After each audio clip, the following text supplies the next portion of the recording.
తెలంగాణ రాష్ట్ర ముఖ్యమంత్రికి అనుమతి నిరాకరించడం వ్యక్తిగా రేవంత్ రెడ్డి అనుమతి నిరాకరణ కాదు. ఇది 4 కోట్ల తెలంగాణ ప్రజలకు జరిగిన అవమానము, తిరస్కరణ. ఈ తిరస్కరణకు కారణం గుజరాత్ ఆధిపత్యం. ఈ దేశ ప్రధానమంత్రి ఇంకా గుజరాతీగానే వ్యవహరిస్తున్నాడు తప్ప భారత ప్రధానమంత్రిగా విషయ పరిజ్ఞానంతో ఈ ప్రధానమంత్రి గారు వ్యవహరించడం లేదు. ఇది తీవ్ర ఆక్షేపణీయము. ఇది తెలంగాణకు జరిగిన అవమానము, తెలంగాణ అభివృద్ధిని అడ్డుకోవడము.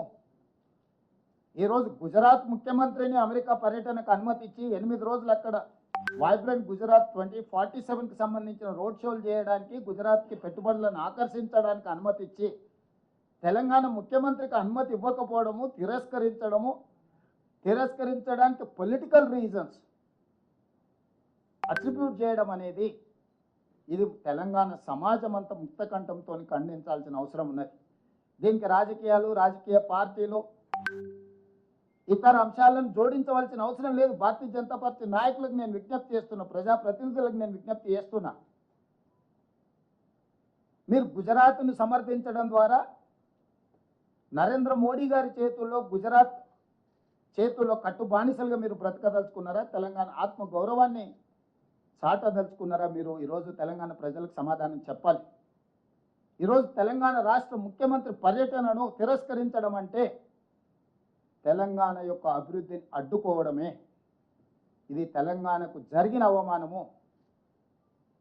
వ్యక్తిగా నేను 25 సార్లు పోయిండొచ్చు అమెరికాకు, మళ్ళీ వ్యక్తిగా ఇంకో 25 సార్లు పోవచ్చు.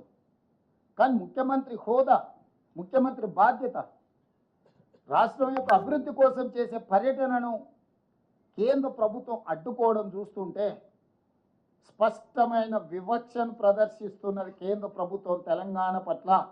ఈ వివక్ష ఏమాత్రం సహించరానిది. ఖచ్చితంగా ఈ అంశాన్ని మా legislative party leader Rajya Sabha Kharge గారు, లోక్సభలో మా నాయకులందరూ కూడా ఈ అంశాన్ని ఖచ్చితంగా పార్లమెంటులో లేవనెత్తుతారు. మా పార్లమెంట్ సభ్యులు ఇక్కడ ఉన్నారు, ఖచ్చితంగా ఈ అంశాన్ని పార్లమెంట్లో, లోక్సభ, రాజ్యసభలో కూడా లేవనెత్తుతాము. ఇది అంత ఆషామాషిగా తీసుకునే విషయం కాదు.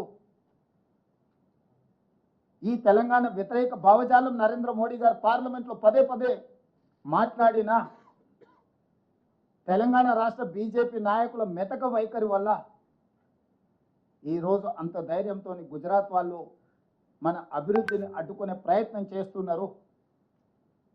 ఈరోజు పెట్టుబడులు తెలంగాణకు వస్తే గుజరాత్కు పెట్టుబడులు పోవేమో, గుజరాత్ అభివృద్ధికి కొంత ఇబ్బంది కలుగుతుందేమనే కుట్రతోని ఈరోజు నా పర్యటనను అడ్డుకున్నారు.